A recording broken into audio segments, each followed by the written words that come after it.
வாழ்க்கையில் வழி விட்டவர்களையும் வழி கொடுத்தவர்களையும் மறந்து விடாதே தங்கமே.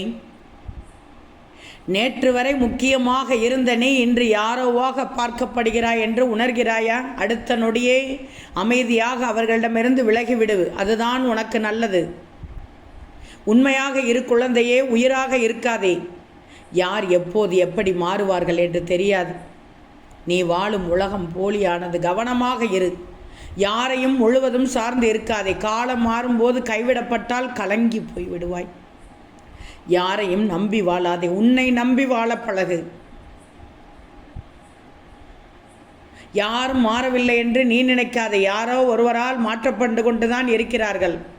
அது நல்லவராகவோ கெட்டவராகவோ ஏமாளியாகவோ அப்பாவியாகவோ அறிவாளியாகவோ முட்டாளாகவோ ஏதாவது ஒரு விதத்தில் மாறிக்கொண்டுதான் இருக்கிறார்கள். யாரிடம் வேண்டுமானாலும் நீ இறங்கி போ. ஆனால் உன்னை வேண்டாம் என்று ஒதுக்குபவரிடம் ஒரு துளியேனும் இறங்கி போகாதே. விட்டுட்டு போனவங்க பிஞ்சு போன செருப்பு மாதிரி அதை தச்சு போட்டாலும் பிச்சுக்கிட்டே தான் போகும். உன் வாழ்க்கையில் காணாமல் போனவர்களை தேடலாம், ஆனால் கண்டுக்காமல் போனவர்களை தேடவே கூடாது.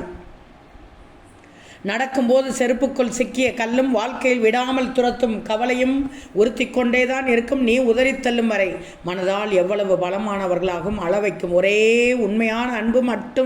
உண்மையானது அன்பு மட்டும்தான். யாரையும் உடலாலும் மனதாலும் காயப்படுத்தாது. இன்று நீ பலமிக்கவராக இருக்கலாம், ஆனால் காலம் அதை அப்படியே புரட்டி போட ஒரு நொடி போதும். காலம் உன்னை விட பலமிக்கது என்பதை மறந்து விடாதே. நெருக்கமான உறவு விலகிவிட்டால் உன் இதயம் உடைந்து விட்டது, வாழ்க்கை முடிந்து விட்டது என்று முடிவெடுக்காதே. இனிதான் உன் மூளை இயங்க ஆரம்பிக்க வேண்டும். புரிஞ்சுக்கோ. ஓம் சாய்ராம்.